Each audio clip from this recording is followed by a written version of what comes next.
स्वागत करता हूं। मुझे खुशी है कि आपकी फील्ड के साथ मैं कई सालों तक जुड़ा हुआ था। आज यहाँ पर हमारे national president, member of parliament barrister Asaduddin Owaisi साहब यहाँ पर मौजूद है। मुझे यकीन है कि आप लोगों को सारे सवाल असद साहब से करने हैं, बहुत सारे सवाल हैं।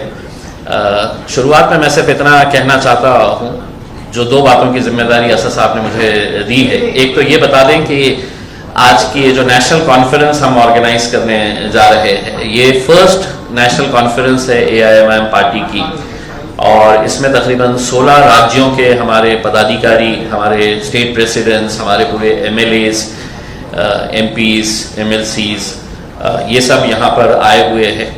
कुछ ही देर के बाद ये कॉन्फ्रेंस यहाँ पे मीटिंग हॉल के अंदर यहाँ पे शुरू होने वाली है। यहाँ पे हम लोगों ने, चूंकि ये क्लोज डोर है, तो इसमें सिर्फ state presidents, MLAs, MLCs, MPs रहेंगे। बेसिकली ये है कि MIM पार्टी अब पूरे देश भर में फैल चुकी है और बहुत अच्छा हमें रिस्पांस मिल रहा है।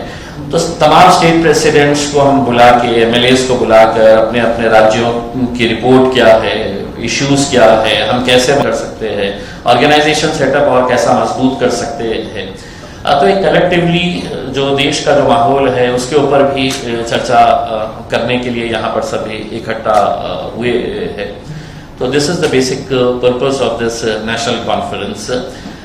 ये प्रेस कॉन्फ्रेंस खत्म होते ही आप लोग यहाँ से जितनी जल्द चले जाएं, क्योंकि because we already late for the meeting. और ये मीटिंग आज के दिन यहाँ पर स्टेट प्रेसिडेंट्स, MLAs, ये वो जैसा मैं बताया हूँ उनके साथ होगी।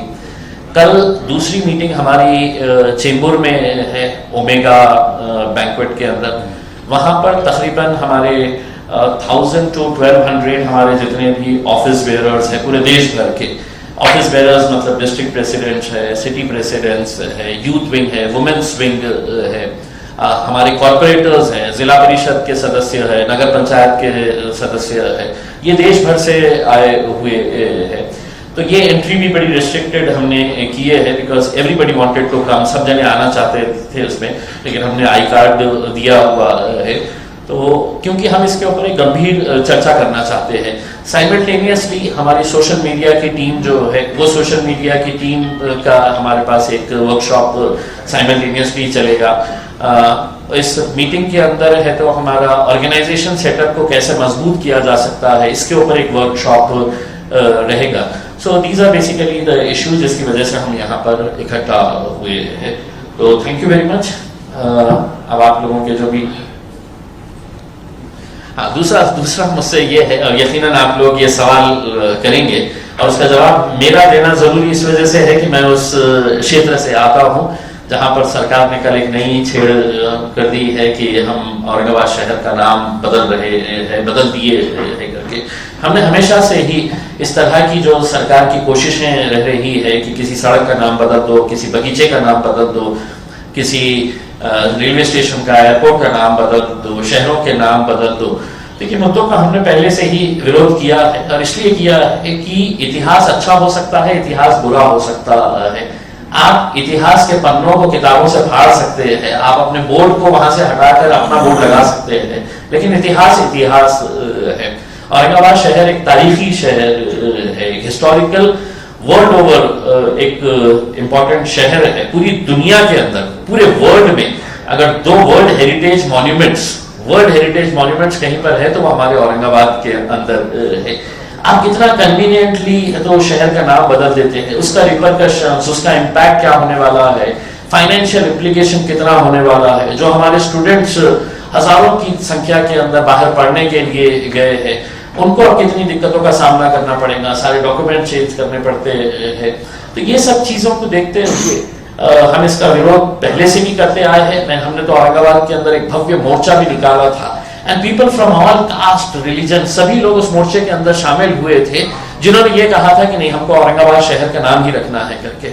आज सरकार के पास आंकड़े हैं, आज सरकार के पास नंबर्स है, हुकूमत है, तो एक तरीके से डिक्टेटरशिप हो गई है कि लोगों को कॉन्फिडेंस में लिए बिना, भाई मेरे शहर का फैसला मेरे शहर की जनता तय करेगी, ना कि मुंबई में बैठे हुए उद्धव ठाकरे साहब करेंगे, ना एकनाथ शिंदे साहब करेंगे, ना देवेंद्र फडणवीस साहब करेंगे। इसमें आप कम से कम आके हैं तो हमारी जनता से, औरंगाबाद में रहने वाले लोगों से, उनसे ये पूछिएगा। उसमें अब चूंकि नाम बदल चुके हैं आपने, तो मैं आपसे ये सवाल करना चाहूंगा कि आपने इस शहर के लिए, अब चूंकि इतने महान शख्सियत के नाम के ऊपर आपने ये किए हैं, तो कितने हजार करोड़ रुपए का पैकेज दे रहे हैं ताकि इस शहर को हम अंतर्राष्ट्रीय दर्जे का सबसे बेहतरीन शहर बना सके।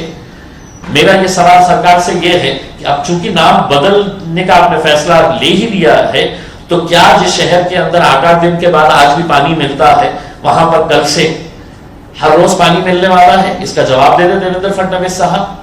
क्या जो मेरे जिले के अंदर शेतकरी आत्महत्या कर रहे हैं, अब आत्महत्या नहीं करेंगे क्योंकि शहर का नाम बदल गया है?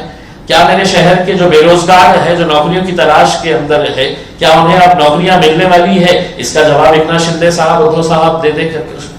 जब आपके पास दिखाने के लिए कुछ नहीं रहता है, तो इन्हीं मुद्दों को आप इमोशनल इश्यू बनाकर किस तरह से लोगों का मन डाइवर्ट करना है, ये सब साजिशें रची जाती है। हमने पहले भी इसका विरोध किया था, आगे भी जो लीगल तरीके से है वो लीगल तरीके से हमारा विरोध जारी रहेगा। ऑलरेडी ये मैटर हाईकोर्ट के अंदर है। आज सरकार जो एक मैटर सब जुडिस है, उसके ऊपर फैसला के जरिए सरकार ने एक मैसेज भी देने का काम किया है कि अब हम अदालतों को भी नहीं मानेंगे, हम अदालतों का भी नहीं सुनेंगे, हम फैसला करने वाले हैं करके।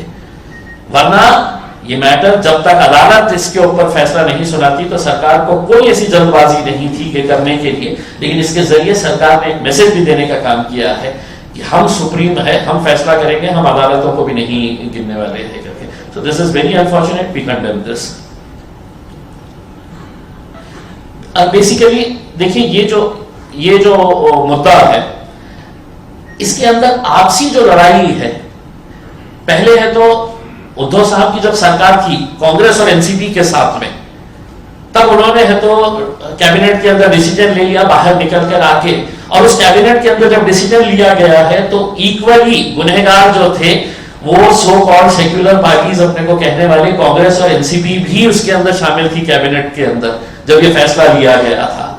उसके बाद जब उन्होंने फैसला ले लिया कि संभाजी नगर नाम रखने का है करके, तो एकनाथ शिंदे साहब और देवेंद्र फडणवीस साहब को लगा कि साहब ये इन्होंने नाम दिए हुए हैं, मुझे इसके अंदर कुछ ना कुछ तो बदलाव करना पड़ेगा, नहीं तो है तो ये क्रेडिट लेके चले जाएंगे। तो उन्होंने उसके आगे छत्रपति लगा दिया कि अब शहर का नाम ये रहेगा करके। उसमें मेरा ये कहना है कि जितने गुनहगार शिवसेना और भारतीय जनता पार्टी है, कांग्रेस और एनसीपी के मंत्रियों ने साफ तरीके से कहा है।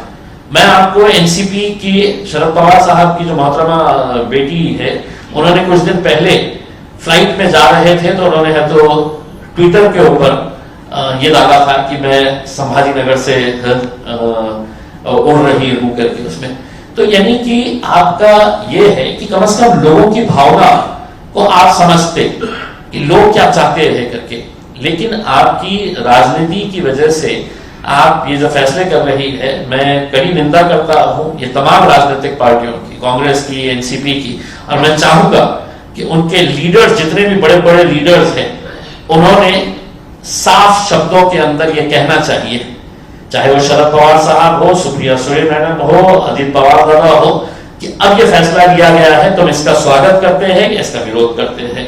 कांग्रेस के बड़े नेताओं ने तो खुलकर कहना चाहिए ताकि हमको भी समझ में आ जाए कि आप लोग जब सत्ता में रहते हैं तो आप क्या करते हैं, और सत्ता के बाहर चले जाते हैं तो आप क्या करते हैं करके। We have always condemned that and we will continue to raise our voice and protest against this. Thank you.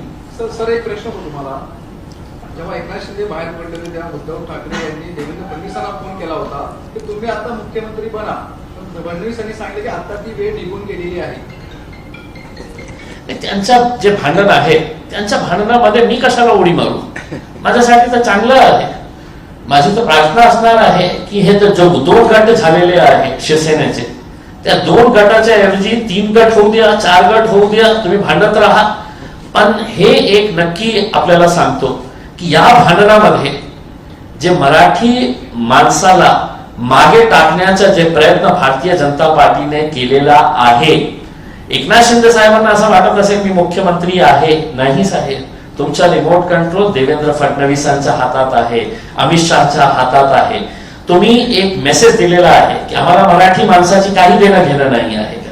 Uddhav Thackeray साहेब जेव्हा आले होते सत्तेमध्ये फक्त कुर्सीसाठी काँग्रेस आणि राष्ट्रवादी काँग्रेस सोबत तुमचा जन्मच झाला होता. तुमच्या पार्टीचा जन्मच या मुद्द्यावर झाला होता की आम्ही काँग्रेस आणि राष्ट्रवादीचा विरोध करणार आहे, म्हणून आम्ही शिवसेना स्थापित केलेली आहे.